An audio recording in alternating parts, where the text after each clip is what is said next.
Salah satu penyakit yang mematikan di dunia selain jantung adalah ketika Anda dijudge oleh dokter bahwa Anda memiliki cancer atau kanker. Saya punya pengalaman pribadi di mana kedua keluarga saya, dua anggota keluarga saya sangat amat tidak diuntungkan dengan memiliki kanker. Yang satu ada kanker tenggorokan, yang satu ada kanker di paru-paru. Dan saya melihat bagaimana proses mereka meninggal. Dan itu sangat amat menyakitkan. Bukan meninggalnya, tapi proses menuju ajang tersebut. Menuju detik-detik mereka meninggal. Mereka harus di kemoterapi, mereka harus makan obat setiap hari, rambut rontok, badan kurus, tidak bisa makan, dan kulit bahkan melupas. Mantan mertua saya juga memiliki kanker. Dan saya melihat bagaimana proses penyembuhan yang luar biasa sakitnya untuk mengalami hal tersebut. Bagaimana kalau ada orang yang menemukan sebuah alat yang bisa membunuh sel kanker? Bayangkan kemungkinan-kemungkinan yang mungkin dilakukan oleh ilmu kedokteran. Dan bagaimana kontroversi yang akan terjadi apabila alat tersebut benar-benar ada. Karena malam ini, nanti kita akan mengundang seseorang yang mengatakan dirinya menemukan sebuah alat untuk membunuh sel kanker. Dan ada buktinya, ada penelitiannya, dan dia seorang doktor. Jadi bukan sembarangan orang. Mungkinkah itu terjadi? Kita akan lihat nanti.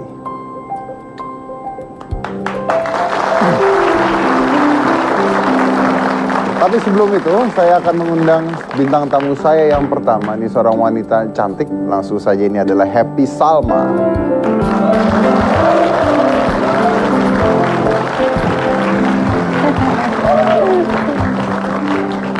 Apa kabar? Baik, Saya sehat. Aduh, kamu luar biasa ya, badannya kenapa bisa begini sih? Oh iya kan, katanya tadi di belakang katanya mau ikut OCD, ikut OCD juga. Lagi mau, lagi mau ikut OCD. Besok pagi. Mulai besok pagi. Tapi sekarang ada yang lebih bagus daripada OCD. Apa itu? Nah, Anu lagi ikut OGB. OGB? OGD. Apa itu? Obsessive Gembel Diet. Wah, itu kayak bawaan lahir ya? Ya. Jadi dia akan kurus secara naluri karena hanya boleh makan kalau dikasih orang. Maksudnya, karena gembel? Iya, kan kalau diet saya kan makan ada jamnya. Iya. Habis itu nggak boleh makan. Kalau dia nggak, hanya boleh makan kalau dikasih orang. Kalau nggak dikasih orang nggak makan, kurus. Kamu sering jalan-jalannya di pasar ya? Di pinggir-pinggir jalan gini, pakai baju compang-camping, nanti saya kasih pinjem. Kita nyewain kok baju compang-camping no. Apa kabar? Baik, sehat. Katanya mau ngasih saya sesuatu. Iya, aku datang sini khusus untuk kamu. Nanti datang ya premier filmku, judulnya Air Mata Terakhir Bunda. Tanggal 30 ya. Ini adalah filmnya. Ya, jadi Happy Salma lagi bikin film, judulnya adalah Air Mata Terakhir Bunda. Tanggal? Mulai tayang di seluruh bioskop itu tanggal 3 Oktober. Tanggal 3 Oktober. Premiernya tanggal 30, kamu datang. Happy jadi? Aku jadi ibu, aduh anaknya ini gede-gede banget. Ada Rizky Hanggono, ada Venus G. Bastian. Jadi air mata kamu berarti terakhir? Ini bentuknya jadi ini. Oke. Ingat tanggalnya, jangan lupa ke sana. Silakan. Thank you. Iya. Aduh, aku diramal-ramal lagi gak sih? Emang pernah diramal? Waktu itu iya, kamu bilang saya akan bahagia terus selamanya. Bahagia gak sekarang? Amin, Oh, terima kasih kalau kita ramalannya. pernah meramal yang masa depan, kita coba meramal yang masa lalu, boleh? Aduh jangan dong yang di sini. Halo. Ini tanpa rekayasa ya. Kok gitu? Mungkin ada masa lalu yang belum selesai, belum tuntas. Anything it is. Saya nggak akan nyebutin apa-apa juga kok. I just gonna write it down. Ya. Enggak ah. Mungkin ada cinta monyet zaman dulu, siapa tahu. Cinta monyet yang ditolak yang ya. ditolak, atau yang cinta mati, atau apa, terserah lah. Just think. Atau mungkin bisnis yang belum selesai zaman dulu. Saya gini-gini masih mentalis. Bukan jadi host terus jadi ahli kebugaran, enggak, saya tetap mentalis. Segala macem ya. Kok serem sih ya? Ini kayaknya mau dirampok apa? Tolong, saya tidak bawa dompet.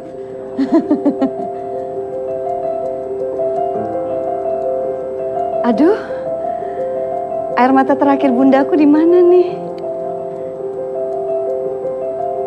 Kok kamu nangis sih?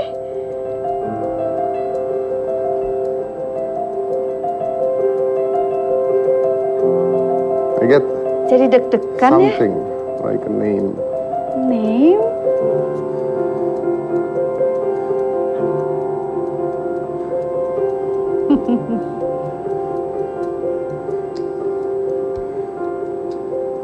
Apa itu? If this means something for you, Oke. Apa ya? if this means something for you. Masa? Udah deh, kamu email aja ya. Kok bisa tahu sih? Does that mean something for you? Iya. Oke. Maaf ya, kita nggak bisa share. Boleh dikasih lihat? No. Oh nggak boleh, oh, nggak boleh. Udah kalau nggak boleh. Rahasia. Ada di pikirannya belum selesai. Ya siapa tahu. Oh my god, dan Bisa. percaya nggak sih? Yang diramalkan rahasia kita itu, dia pernah membacakan itu long time ago. 10 tahun yang lalu. 10 tahun yang lalu ya. Berarti masih ingat. Dedi luar biasa memang. Masih ada. Ya nggak apa-apa, itu namanya hidup ya, perjalanan. Oke, tepuk tangan dulu sekali buat Happy Salma. Indah ya. Indah ya. Indah. Nah oke, kita bicara tentang filmnya nih sekarang. Iya. Anda kan berperan sebagai Betul. seorang ibu. Ya, Gampang nggak? tentu nggak mudah karena aku belum pernah merasakan jadi seorang ibu. Terutama ketika di peran itu adalah aku harus berperan sebagai ibu dalam 3 generasi. Jadi ketika usia 30-an, 40-an dan menjelang 50-an. Dan ketika anaknya mulai dewasa, ketika anak-anak diperankan sama anak-anak kecil, dia asli dari Sidoarjo karena syutingnya settingnya di sana.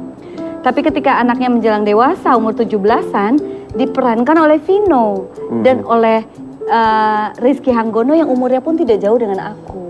Nah, berarti kamu harus Jadi aku harus menuakan Menuakan diri dong. mati-matian dan dia juga memudahkan diri mereka masing-masing juga. Jadi ya memang yang sulit apanya? yang sulit itu adalah karena di sini kan, aduh lihat ibu ya, lagi jualan lontong kupang itu ceritanya. Jualan lontong. Yang sulit itu adalah ketika kan tidak banyak adegan-adegan yang dalam arti dramatis ya, tangisan, kemarahan, semuanya adalah momentum gitu. Nah, memunculkan chemistry itu sebetulnya lebih sulit. Dimana apalagi Rizky dan Vino mereka berperan sebagai anakku.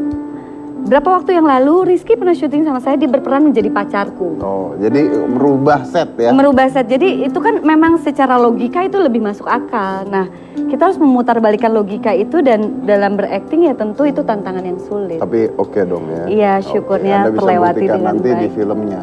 Air mata terakhir bunda. Air mata terakhir bunda. Bicara tentang air mata terakhir bunda, bicara tentang bunda, benar nggak kalau saya dengar dari teman-teman bahwa ibu dari Happy itu pernah terkena kanker serviks? Iya, betul. Dan sudah sembuh sekarang? Sudah sembuh, alhamdulillah. Sudah sembuh ya. Iya. Sebenarnya buat anda-anda mungkin ini salah satu pengetahuan aja. Buat anda-anda yang kalau usianya belum sampai 17 atau 19 tahun, saya lupa, bahwa kanker serviks itu sekarang sudah ada imunisasinya. Iya, betul. Ya, jadi betul. kalau misalnya anda masih muda, ke dokter minta imunisasinya. Betul. Karena kanker serviks sekarang ada imunisasinya. Kalau Iya. anda masih usia segitu ya. Betul, katanya itu satu-satunya kanker yang Ada imunisasinya. imunisasinya. Betul, jadi jangan Dan telat. Iya, dan itu kan nggak ketahuan sama sekali, Dedi. Jadi tiba dia selalu sehat. Lalu ayah saya meninggal. 3 hari setelah ayah saya meninggal, ibu saya terdeteksi kanker. Boleh tahu nggak ibu saat melahirkan usia berapa? Nah itu dia melahirkan saat usia di bawah 20 tahun, Nah 19. itu juga Iya betul, katanya itu salah satunya. salah satunya adalah ketika hubungan seksual atau melahirkan di bawah usia 20 tahun akan menyebabkan kemungkinan kanker Betul. lebih tinggi lagi. Selain of course genetik dan turunan ya. Iya. Tapi sudah ada imunisasinya. Jadi kalau Anda di bawah umur 17 tahun kalau nggak salah silakan ke dokter untuk minta imunisasinya. Iya. Oke. Nah, setelah ini saya akan mengundang seorang dokter ya. Dokter namanya Dr. Warsito. Iya. Dr. Warsito ini adalah seorang peneliti dan konon kabarnya dia sudah terkenal di luar negeri. Nah, Dia orang Indonesia, dia kembali ke Indonesia, dan ini kontroversi sekali karena dia membuat sebuah alat membunuh sel kanker. Really? Yes, dan banyak bukti-bukti sembuh dari alat Iya. ini. Dan ini di Indonesia adanya. Dan mungkin banyak yang belum tahu. Jadi nanti kita akan undang, kita akan tanya apa ini. Siapa tahu bisa membuka sebuah peluang yang baru. Jangan kemana-mana, tetap di Hitam Putih.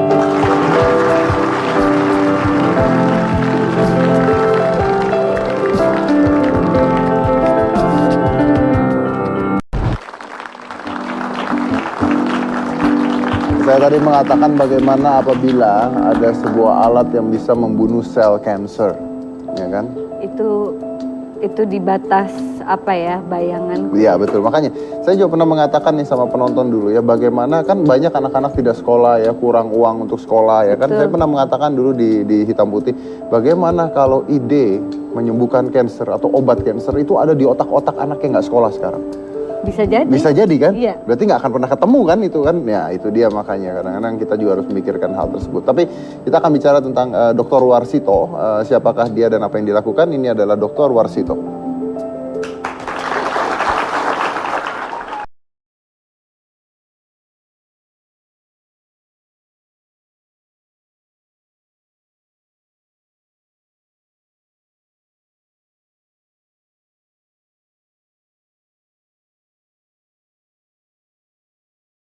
Yang sebelah kiri ini sebelumnya masih ada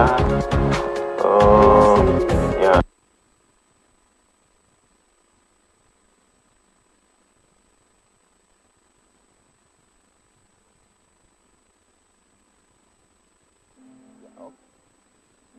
Ada sedikit gangguan di sana, tapi kita akan langsung mengundang aja. Ini adalah Dr. Warsito. Silakan dulu. Apa kabar? Baik. Halo, apa kabar, Dok? Baik. Oke, silakan. Waduh. Wah, Dr. Warsito ini adalah seorang peneliti dan dosen di Jepang ya. Di Jepang? Oh, nggak tinggal di Nggak, sini. sudah balik ke Indonesia. Udah balik ini, tapi waktu itu dia di Jepang yang memutuskan untuk pindah ke Indonesia. Itu kenapa Anda harus pindah ke Indonesia? Kan di sana lebih dihargai biasanya. Memang cita-cita dari waktu di Jepang dan kemudian sempat pindah ke Amerika. 12 tahun di Jepang, 7 tahun di Amerika. Tahun 2004 itu saya punya, tahun 2001, waktu itu melakukan penelitian tentang gelombang. Gelombang. Ya, gelombang itu untuk, waktu di Jepang digunakan untuk menghancurkan limbah organik yang dipakai di Suzuki motor itu ya. Sama untuk membuat mesin cuci tanpa deterjen. Itu di Jepang tuh di ya. Jepang tahun 99. Mesin Itu cuci tanpa deterjen. ya, itu dipakai, diproduksi oleh Toshiba. Kemudian saya pindah ke Amerika melakukan penelitian tentang gelombang untuk melihat reaktor kimia, proses Reaktor penghilangan kimia. minyak. Nah, gelombang itu adalah bukan gelombang yang biasa dipakai untuk seperti sinar X atau yang energi tinggi, tetapi itu energi lemah, gelombang listrik. Nah, tahun 2001 itu saya membayangkan kalau ini gelombang ini bisa diaplikasikan di dunia medis, saya kira itu menjadi sesuatu yang luar biasa. Tetapi saya akan melakukannya di Indonesia. Oke. Itu cita-cita tahun cita-cita. 2001 waktu. Tapi masih Anda di sendiri katanya sempat kesulitan ekonomi pada saat ke Indonesia. Iya betul, tapi ya ingin tahun 2003, 2006 sempat balik ke Indonesia dan itu mencoba itu riset di Indonesia, tetapi Nggak ada ya dana, memang berat di Indonesia ya, sampai pernah frustasi berat itu. Tetapi saya ingin mencoba lagi, mungkin masih bisa ada jalannya gitu ya, dan saya mencoba lagi. Oke, gitu ya. jadi intinya adalah Anda menciptakan sebuah alat menggunakan gelombang tingkat rendah untuk menghancurkan sel kanker. Itu setelah tahun 2010. Sebelumnya bukan untuk menghancurkan sel kanker. Itu digunakan untuk melihat materi. Itu ada dipakai seperti aplikasi di Amerika itu di NASA untuk melihat materi di luar dinding pesawat ulang-alik gitu ya. Terus yang dipakai di Departemen Energi Amerika di Morgantown National Energy Laboratory itu untuk melihat dalamnya kilang proses penghilangan minyak itu. Oke, jadi seperti sinar X tapi gelombang nih ya. Nah itu karena ingin aplikasi di Indonesia itu ke dunia medis, saya masuk ke Fisika Medis UI tahun 2005 dan tahun 2010 kebetulan kakak saya terkena kanker. Anda masuk ke Fisika Medis UI ini apa sekolah lagi gitu? Bukan, saya jadi staf Jadi dosen di situ. Oke. Kayaknya nggak mungkin Ya sekolah makanya lagi. gitu. Dosennya diajarin nanti sama dokter. Nah itu tahun 2010 kakak saya terkena kanker. Waktu pengalaman di Jepang dan di Amerika bahwa gelombang itu bisa mempengaruhi materi juga. Kalau begitu gelombang ini bisa akan menghancurkan sel kanker juga. Nah itu banyak itu literatur bagaimana efek gelombang terhadap sel kanker. Biasanya kebanyakan menggunakan energi tinggi.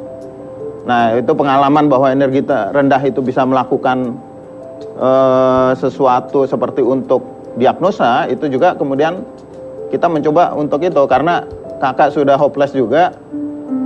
Kalau nggak dia terapi paling 2 tahun. So Tidak basically nothing to lose. Ya.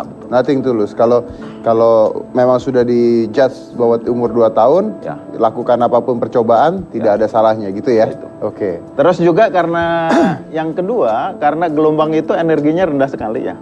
Dengan baterai kering 2 biji, itu kan hanya 3 volt itu sumbernya ya. Itu kan baterai kering ya tidak akan bisa melakukan apa-apa ya. Lebih sakit kalau dilempar kan. Gitu. Iya, iya. Iya ya. Itu kemudian, tetapi itu harus pas ya. Harus pas bahwa gelombang yang dikirimkan, yang dikeluarkan dengan baterai kering 2 biji itu harus pas sekali berinteraksi dengan Sel sel kanker. kanker dan tetapi tidak berinteraksi dengan Sel yang lain. Sel yang lain. Nah itu harus dibuat pas sekali. Itu yang rumitnya di situ. Sama dengan juga bagaimana dengan gelombang yang sama itu bisa melihat materi di luar dinding pesawat ulang-alik. Oke. Itu juga harus pas. Harus pas ya. Algoritmanya juga harus. Ini melakukan penelitian ini berapa lama, Dok? Gelombang dan materi itu mungkin tema riset saya seumur hidup ya, dari tahun 92 waktu saya S1 di Jepang itu masih sudah melakukan penelitian itu. Jadi sampai sekarang udah 20 tahun lebih kan. 20 tahun lebih. Nah sampai itu kasus kanker kakak saya itu kan waktu itu sudah melakukan penelitian itu 18 tahun. 18 Jadi tahun. bagaimana mengenerate gelombang untuk sesuatu Cancer itu ya. itu bisa dilakukan dengan Oke. nggak terlalu rumit gitu. Baik, oke. Tapi pertanyaan saya mungkin begini. Nah, ini kan dicoba ke kakak ya. Ya. Apakah kakaknya sembuh? Waktu tahun 2010 dibilang nggak akan lewat 2 tahun. Sekarang itu sehat saja, tidak merasakan sakit apa-apa. Dan diperiksa secara medis kansernya hilang? Hilang? Tidak terdeteksi. Tidak terdeteksi. Oke. Wow. Oke. Ini menarik sekali nih. Tapi begini nih, saya kan mungkin tadi kalau lagi nanya tentang OCD ya. Nah, saya melakukan riset tentang OCD saya dan OCD dengan puasa itu juga bisa mengecilkan sel tumor dan sebagainya. Anyway, saya ada seminar nanti tanggal 29, cek di website saya. Saya dapat kontroversi yang banyak sekali dari orang-orang. Saya yakin Anda pasti dapat kontroversi yang luar biasa dari orang-orang. Ini penelitiannya apa? Anda ngomong seperti ini, Anda ngomong apa juga saya nggak ngerti. Anda bohong bisa, kan pasti begitu kan? Nah, Orang hebat selalu penuh kontroversi. nah makanya nih, gimana mempertanggungjawabkan penemuan Anda ini, Dok? Tahun 2001 tentang waktu saya mengembangkan gelombang untuk melihat dalamnya reaktor kimia itu. Waktu itu di konferensi di San Francisco. Itu ada profesor dari Rusia bilang begini. Kita ini para expert dan kita sudah bekerja di bidang ini puluhan tahun. Bagaimana kamu yang baru kemarin melakukan riset bisa memecahkan masalah ini? Itu tahun 2001. Dan ternyata 2001. Ya, itu kan kemudian yang dipakai oleh NASA. akhirnya dipakai oleh NASA itu penemuan itu. Karena apa? Karena gelombang itu gelombang rendah ya. Jadi gelombang rendah itu NASA kan ingin melihat dinding luar pesawat ulang-alik. Kan itu nggak bisa dilihat dari luar. Saya ngerti. Jadi nggak mungkin. sinar X Itu kan? harus, kalau sinar X bablas kan? Iya. Itu nggak mungkin balik. Karena itu gelombang rendah, gelombang itu karakternya melengkung begini. Itu jadi ditembak dari dalam, dia balik lagi ke dalam. Oke. Nah itu satu-satunya teknologi yang bisa melakukan itu. Itu Anda yang ciptakan? Itu saya. Berarti ciptaan Anda dipakai oleh NASA sekarang? Waktu itu. Ya. Wow. Saya sekarang nggak tahu. Pada saat itu. Pada saat itu dipakai oleh NASA ya? Orang Indonesia. Orang Indonesia ya, oke. Nah, Aset gimana tuh bangsa menemukan Ya kalau sekarang ada kontroversi, ya saya biasa menghadapi kontroversi. biasa menghadapi kontroversi. Tapi kan biasanya kalau penemuan-penemuan gitu harus dicoba pada hewan. Anda nyoba pada kakak Anda loh, ini gimana? Pak, pada saat kakak saya sudah hopeless dan keluarga semua sudah panik ya. Jadi Saya bilang apa aja begini. deh daripada dibawa ke dukun gitu ya. Saya bilang begini, sebelum ke kakak saya mencobakan secara in vitro. In vitro itu sel itu dikembangbiakan di lab dan kemudian dicoba di sel kanker dan sel normal. Itu dipaparin secara sama. Sel kanker mengalami penurunan 30% dalam waktu 3 hari. Sedangkan sel normal itu tidak terpengaruh. Nah, saya bilang begini, ini hasil data risetnya itu begini. Tapi ini saya belum pernah cobakan ke manusia. Kalau kamu mau coba boleh, kalau mau mati 2 tahun lagi nggak masalah. Oh, Anda nggak kasih pilihan itu ya? Pilihannya Nggak kasih pilihan itu. Tetapi secara logika saya orang fisika. Oke. Ini baterai hanya 3 volt. Jadi kagak mungkin bisa ini. Paling kagak ngaruh. worst case juga Ya, paling dibohongin doang gitu ya, tapi nggak akan mematikan juga. Oke, baik, ini luar biasa sekali. Kita akan lanjutkan lagi setelah yang ini. Jangan kemana-mana, tetap di Hitam Putih.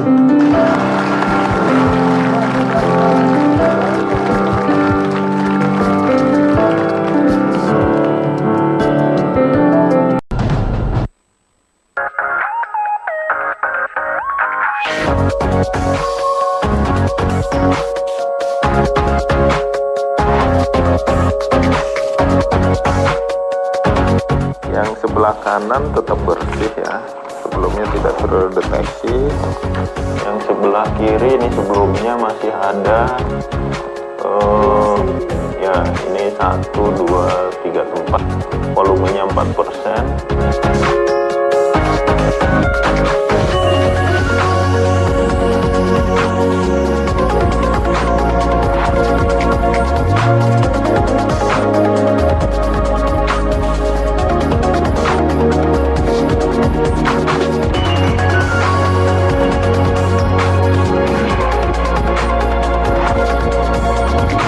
Saya menderita kanker payudara di sebelah kiri pada waktu Maret yang tahun 2012 itu kebetulan terdetek dan dinyatakan stadium 2. Kemudian saya menggunakan alat yang berupa rompi dan itu saya pakai kira-kira bulan April dan kemudian pada bulan Agustus saya itu sudah dinyatakan sel kankernya itu sudah 0.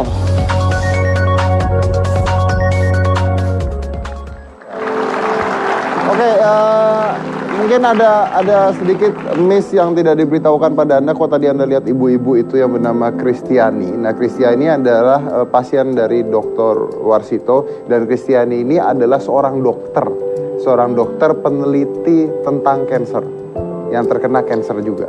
Jadi Kristiani ini adalah seorang dokter kanker sebenarnya. Jadi menarik sekali. Dia dokter peneliti kanker yang ke Dr. Warsito. Oke. Tapi ini ini apa ini? Ini alat yang sebelumnya waktu di Amerika itu digunakan untuk melihat dinding luar pesawat ulang-alik NASA, dan juga di Morgantown National Energy Laboratory di punya Departemen Energi Amerika itu untuk melihat penghilangan minyak. Oke, nah sekarang dipakai ini digunakan untuk melihat aktivitas otak manusia. Normal apa tidak? Secara 4 dimensi itu real time. Jadi itu kalau misalkan ada kanker pun bisa kedeteksi juga. Di kepala, kanker di kepala. Itu kalau misalkan kemungkinan epilepsi, Alzheimer itu bisa. Coba pakaikan ke saya. Itu yang misalnya ternyata normal padahal abnormal gitu ya. Aduh. Kayak ini ya, X-Men ya. Ini ada awas kamu terbang ke Cerebro. Ke langit ke-7 langsung. Aduh. Ini mungkin untuk kepala kecil ya, dokter. Ini untuk kepala yang sangat imut gitu. Nempel. Ya. Maaf, ini nggak nyetrum ya, Dok ya? Nggak ada. Saya kontraknya sama Trans 7 masih lama loh dok. 5 volt. 5 volt. Ya. Berarti kecil ya. Saya pegangan kamu kalau nyetir Ya, kamu ini ketawa. sudah keluar bahwa otak Kena lagi. Om Saya Deddy lihatnya gimana? udah normal. Tidak ada kelainan apa-apa. Ini bisa dilihat dari bisa sudah selesai. Loh, udah selesai. Kalau udah selesai kenapa nggak bilang dok? Ini dalam kondisi normal. Jadi semua itu seluruh saraf di otak itu aktif. Taunya dari mana dok? Ini dari aktivitas normal, itu yang merah semua itu adalah normal. Kalau misalkan ada tumor itu seperti di sini bulat itu warna biru. Nah, itu nggak ada, bisa, Bang? itu nggak ada. Ini cuma dibelah karena gambarnya aja, jadi nggak masalah. Oh, mau coba? Saya mau coba. Mau coba ayo. Nggak nyetrum kan? Nggak nyetrum. Kontraknya masih berapa tahun? Aduh, Masih ini seumur hidup saya Seumur hidup kontraknya. nih kontrak. Agak iya. Ini agak kecil, cuman mungkin Tadi kayaknya nggak muat deh kepalanya. Kepala gua gede. Ya. Wah, itu kok begitu warnanya? Belum. Kenapa? Warnanya ini ya? tidak warna ada hari- masalah juga. Yes. Itu normal. Kalau misalkan ini ada mah itu pun kelihatan juga. Oh, dari sini kelihatan. Mah kelihatan, itu matanya minus, itu bisa kelihatan. Nah, saya ada mah tapi gimana dok? Mungkin Itu sedang mah tidak. nggak Oh, sedang tidak. Lagi nggak kambuh. Mamah kambuh. maksudnya mah. Oh, hebat juga ya. Terus ini bisa untuk Ini bisa membaca pikiran. bisa membaca pikiran. Dalam Tadi udah nanti kita ada lagi riset untuk merekonstruksi pikiran orang. Jadi alat ini nanti suatu ketika bisa menampilkan apa yang kita pikirkan. Itu lagi riset tentang itu. Oh, jadi nggak perlu capek-capek baca pikiran kamu kayak tadi. Iya ya, kayak tadi sampai merem-merem dia Mending keringetan. tempelin helm, jedok kepalanya kan. Wah, Anda mikir jorok. Kamu langsung di penjara mikirnya jorok gitu ya? Kalau mikir jorok gambarnya apa kira-kira ya? Oke. Nah, tapi ini ada rompi nih. Ini ada rompi nih. Nah, ini kalau rompi ini untuk terapi. Jadi dia mengeluarkan gelombang juga. Jadi disambungkan dengan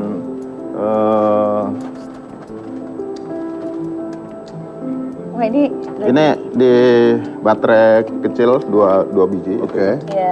Ini. Dan dia disambungkan dengan rompi seperti ini.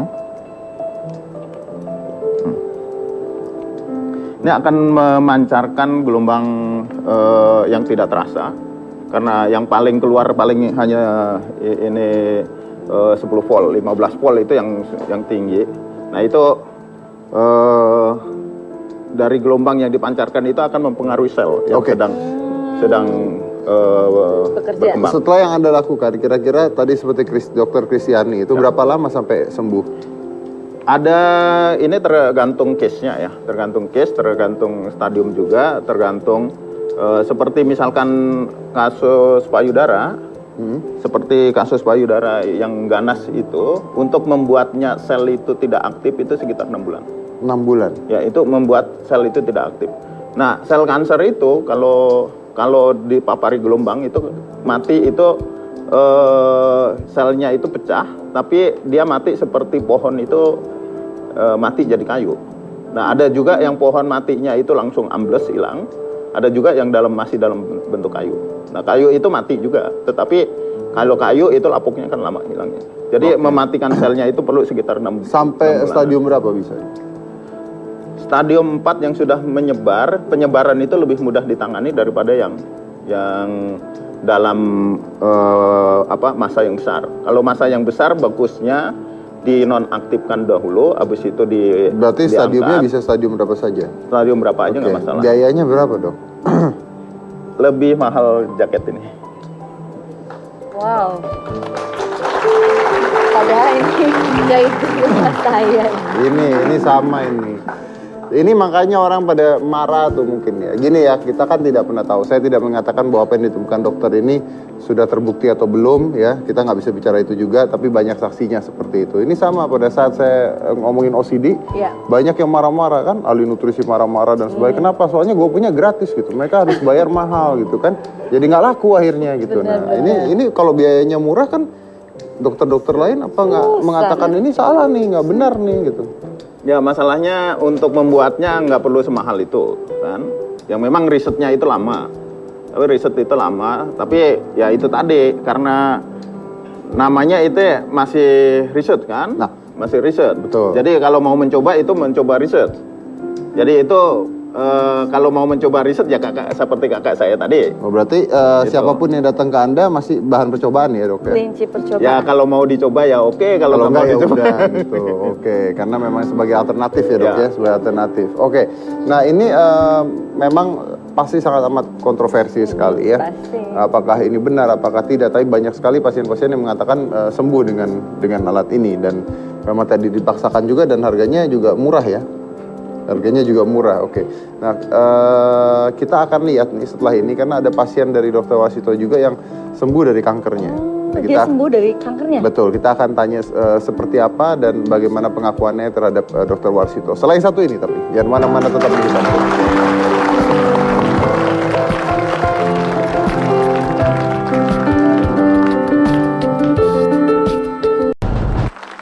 Saya akan mengundang salah satu pasien dari Dr. Victor yang mengaku sembuh dari kansernya. Kita tanya langsung aja, ini adalah Willy. Silakan Willy.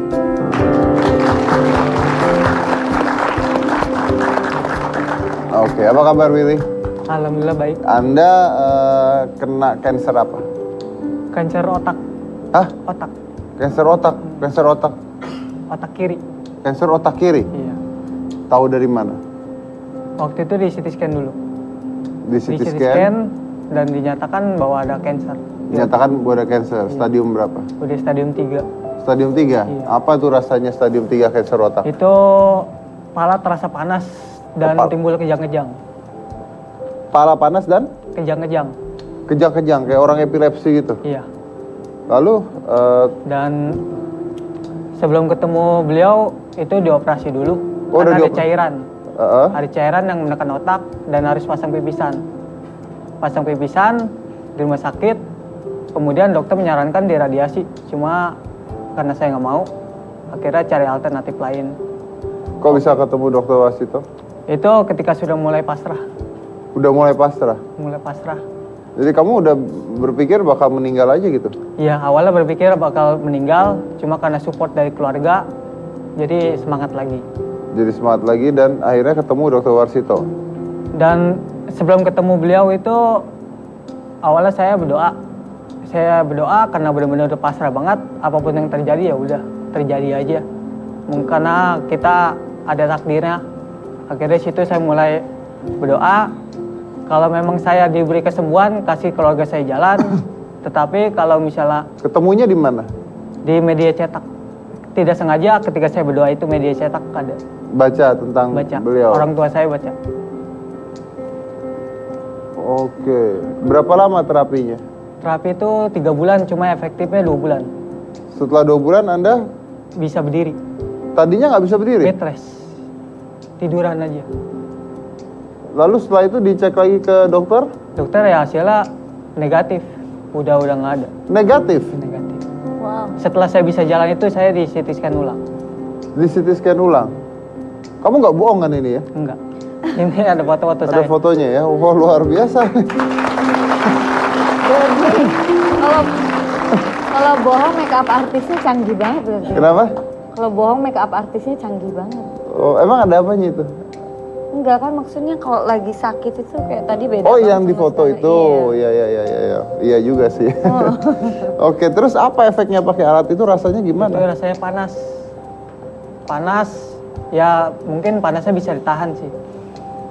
Awalnya nggak mau pakai karena saking panasnya itu nggak mau pakai. Dan akhirnya keluarga memberikan pilihan. Kalau mau pakai, ya udah itu buat diri saya sendiri. Tapi kalau nggak mau pakai ya udah. Tinggal Mati. tunggu takdir aja. Mati intinya. Mati atau panas gitu. Itu bukan pilihan loh itu. Itu pilihannya itu kalau nggak mau dipakai, saya harus terima takdir. Oke. Dan akhirnya Anda mengatakan katanya sampai keluar keringat bau gitu. Itu keringat berlendir ketika pakai alat 3 hari, berlendir, bau, lengket, sampai lalat pada menempel di tubuh. Waduh. Udah seperti mayat hidup aja. Kayak zombie gitu dong. Waduh, sakit nggak rasanya?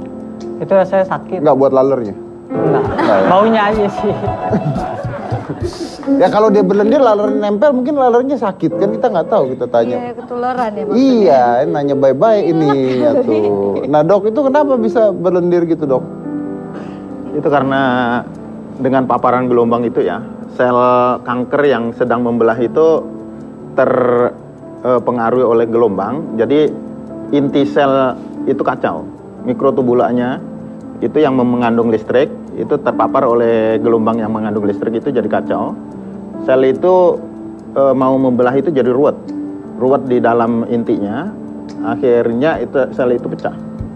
Nah, sel yang pecah itu keluar isinya, kebanyakan itu kan lendir ya. Nah, itu yang keluar lewat keringat, urin, itu bisa keluar itu. Nah, itu kalau reaksinya seperti itu bagus. Berarti alatnya itu bereaksi dengan baik. Tetapi kalau nggak bereaksi seperti itu, kemungkinan ada masalah yang lain. Ada yang gagal nggak pernah dok? Ya kalau yang nggak bereaksi sih banyak juga. Itu sekitar 15% yang coba itu biasanya nggak bereaksi. Kalau nggak bereaksi kenapa? Kan itu nggak semua gelombang itu pas itu dengan sel jenis kanker ya. Oke. Gitu. Itu nggak selalu pas itu. Nah itu ya kalau nggak bereaksi biasanya itu nggak keluar.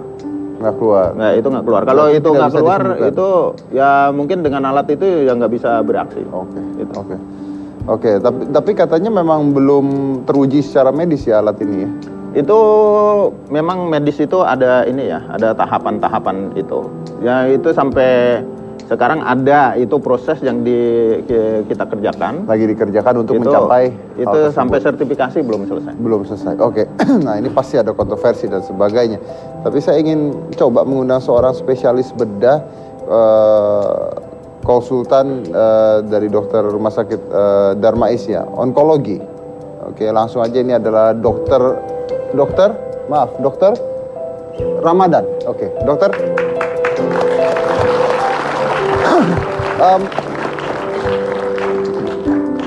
Selamat malam dokter. Malam. Nah, ini gimana nih dok?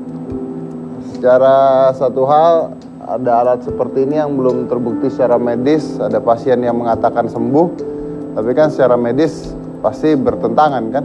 Iya. Nah, gimana nih? Gini, untuk mendiagnosis kanker itu juga pertama nggak gampang. Mendiagnosis kanker. Jadi mungkin Mas Dedi benjolan dibilang kanker, itu nggak gampang. Harus ada dulu pembuktian patologi namanya.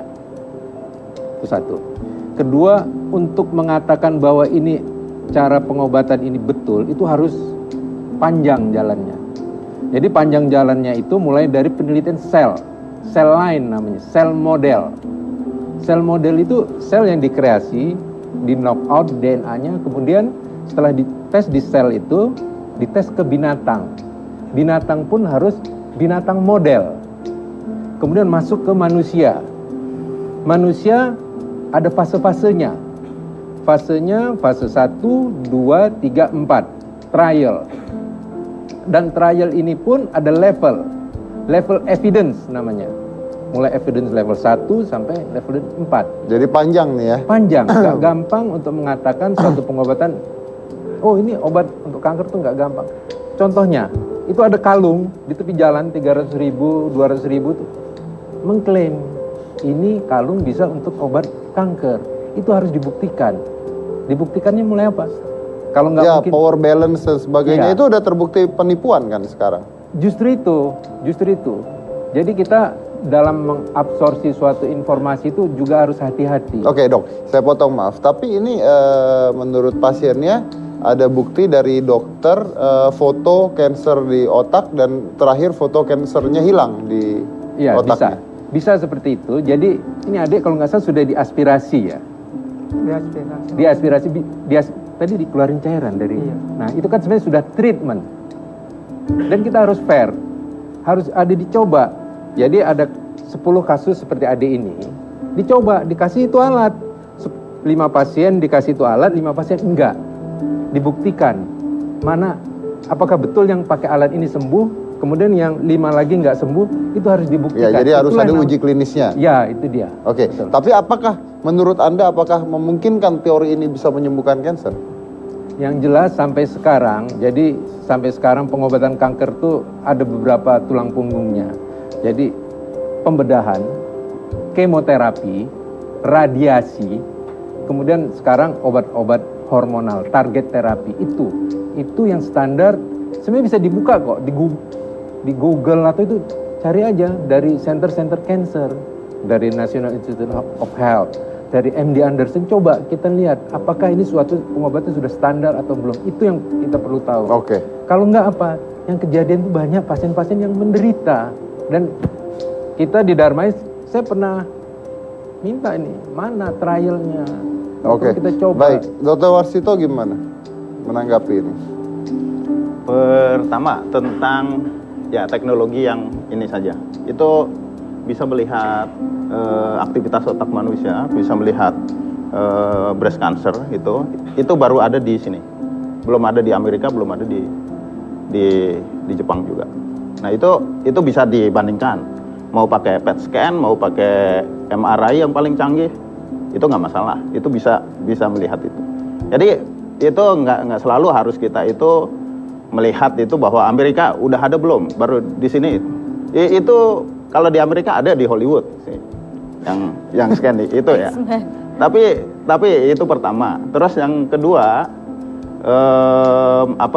yang tadi kasus Willy itu waktu sudah diaspirasi memang ya, tetapi itu sekitar 3 bulan setelah diaspirasi itu kondisinya menelan saja sudah nggak bisa bangun sama sekali seperti di foto itu tadi.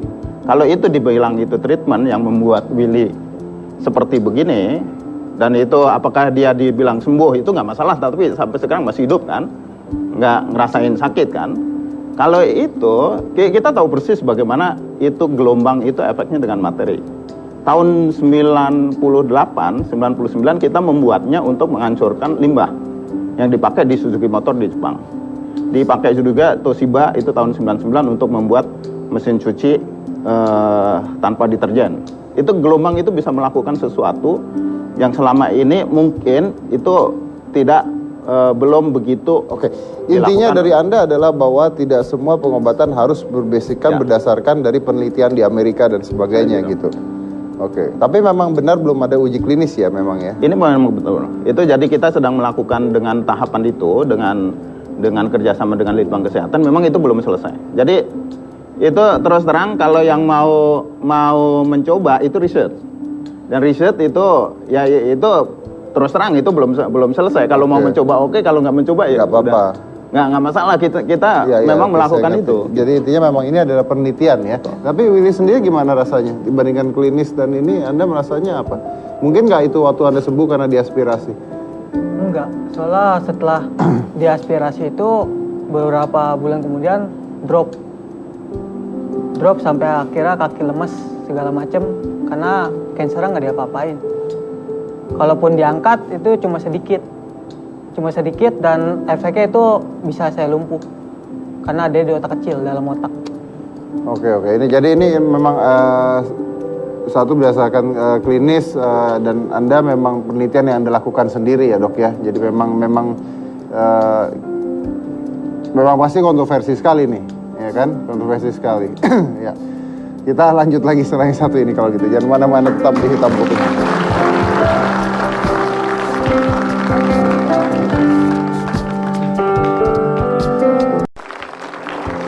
Oke. Dok, saya mau nanya nih, dokter. Ini lepas dari saya penasaran aja. Kan saya punya teori tentang OCD puasa ya. Saya berteori di teori saya itu kalau menjalankan OCD atau puasa 18 jam itu bisa menyembuhkan atau menghentikan sel kanker. Benar nggak kalau dari situ? Harus ada pembuktian ilmiah. Pembuktian itu nggak bisa kita ngobrol seperti ini. Kita harus masuk ke laboratorium. Akan tetapi yang jadi masalahnya penelitian yang ilmiah dan sebagainya, kanker pada meninggal semua orang-orang. Iya, memang. Nah, gimana itu dok? Jadi gini, kanker. Jadi ketika pasien itu jadi kanker, itu sebenarnya dia tuh kelainan itu genetik sekarang. Sekarang dianggap penyebab kanker adalah genetik. Genetik itu memang program selnya di dalam ada yang namanya DNA. Dia tuh punya program untuk apa? Program untuk membelah 1 sel jadi 2 sel, 2 jadi 4. Kemudian program untuk apa lagi? Untuk menyebar. Jadi misalnya dari payudara, dia punya program untuk menyebar ke paru-paru, ke hati. Nah, sel kanker sudah punya program itu. Oke, apakah dari ilmu kedokteran misalnya seseorang kena kanker sampai stadium 4 bisa disembuhkan? Untuk stadium 1 saja, setelah pasien misalnya payudara stadium 1, kita operasi mastektomi, kita kemoterapi, terus kita kasih radiasi, tetap ada yang namanya CTC, circulating tumor cell, itu nggak bisa didetek pakai alat apapun kecuali PCR. Jadi dokter nggak berani menjamin ini sembuh. Oke, berarti kalau begitu sebenarnya sama-sama aja ya, tidak ada yang menjamin sembuh atau enggak. tidaknya Jadi ilmu gini, kedokteran atau ilmu dokter Warsito atau saya punya. Kita harus masuk, ada yang disebut medical cure sama statistical cure. Sembuh secara statistik yaitu 5 tahun, 5 year survival, 10 year survival. Tapi apakah secara medis betul-betul nggak ada itu sel kanker? Sementara programnya itu memang ada. Programnya memang ada? Memang ada di dalam DNA. Apalagi yang hereditary. Hereditary cancer itu diturunkan program itu dari nenek moyang. Saya boleh tanya nggak dok, kalau misalnya teori saya tentang puasa melawan kanker tuh benar tidak? Makanya, saya nggak bisa jawab, harus dibuktikan di laboratorium. Sedangkan di sini saya cari di website, ternyata American Cancer Society mengatakan bahwa puasa bisa menyembuhkan kanker dok. Iya, tapi puasa yang bagaimana kan kita mesti lebih jelas. Puasa yang mana? Apa puasa 1 jam puasa, 8 jam puasa, itu mungkin di American Cancer Society juga mesti dijelaskan berapa jam puasa yang menyebabkan hambat pertumbuhan kanker. Mesti jelas, itulah yang namanya ilmiah. Enggak, kan pertanyaan saya apakah bisa gitu. Kata dokter kan belum ada penelitian ilmiahnya. Di sini jelas dikatakan bahwa ada penelitian ilmiahnya gitu. Available scientific evidence dan sebagainya. Nah itu, jadi coba dibuka itu jurnal, dibuka jurnalnya, berapa jam puasanya, terus puasanya itu bagaimana, mulai jam berapa, itu pasti ada, itu yang mesti jelas. Seperti saya bilang tadi, kita punya data, jangan gampang mengabsorpsi. Enggak, tadi kan dokter mengatakan belum ada penelitiannya.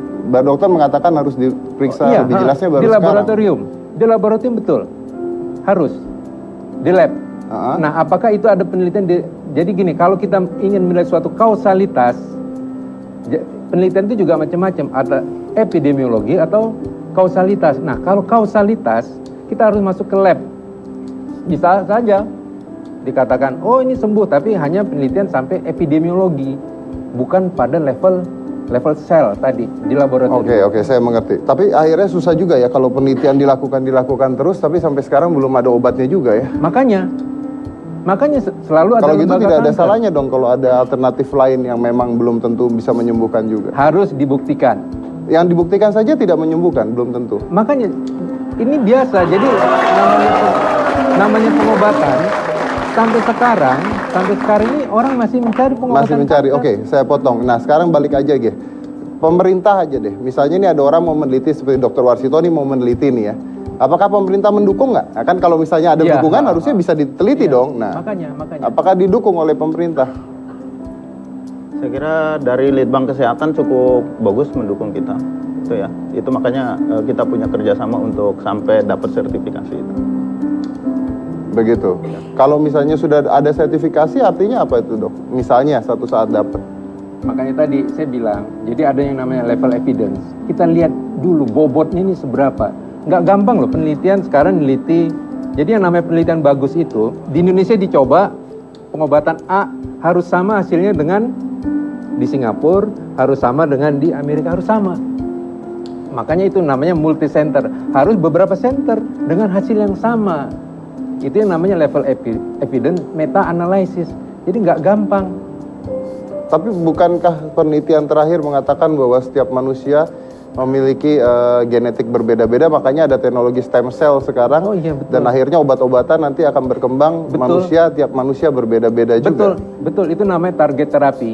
Itu betul sekali. Benar tidak dok kalau misalnya cancer yang disebabkan oleh IGF-1, oke, iya, insulin growth factor 1 ketika hormon dia IGF-1-nya tinggi, maka kansernya akan membelah lebih banyak dibandingkan pecah. Iya, tapi cancer itu tidak hanya bergantung kepada IGF-1. Di permukaan sel kanker itu ada IGF-1, ada HER1, HER2 itu banyak.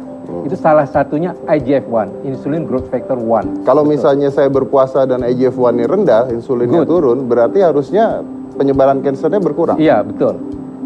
Itu teori pada level di laboratorium. Berarti benar dong. Tadi Anda tunggu mengatakan dulu, harus dibuktikan pada manusia. itu IGF-1-nya manusia bukan tadi? Nah, yang tadi itu biasanya penelitian itu pada sel lain. Kan saya udah bilang, ada penelitian Oke, pada ada sel penelitian lain. pada manusia yang sudah menyembuhkan kanker, Dok? Sampai Yang detik ini? mana? Ada penelitian yang sudah bisa menyembuhkan kanker dari kedokteran mungkin? Penelitian yang menyembuhkan kanker. Gini, seperti tadi saya bilang, dokter tidak berani menyatakan sembuh, dia hanya mengatakan 5 years survival, 10 years survival. Dokter nggak berani nyatakan yang tadi saya ada yang namanya circulating tumor dalam sel darah banyak. Orangnya nggak ada kanker, tapi sel-sel kanker yang dalam sirkulasi itu ada. Jadi intinya masih penelitian ya? Iya. Oke, Happy gimana? Saya banyak belajar ini ya tadi. Apalagi saya kan punya pengalaman ibu saya waktu itu sakit kanker ya. Dan ya dia nyatakan sembuh, mungkin seperti dokter tadi bilang. Dia bisa bertahan gitu. Ya semoga sih saya hanya melihat apapun akan dilakukan untuk bisa sembuh terus. Mau itu alternatif, mau itu kedokteran. Ketika seseorang sudah benar-benar dying, sudah benar-benar merasa sakit, misalnya seperti ibu saya, pasti saya akan mencari jalan apapun untuk sebuah kesembuhan.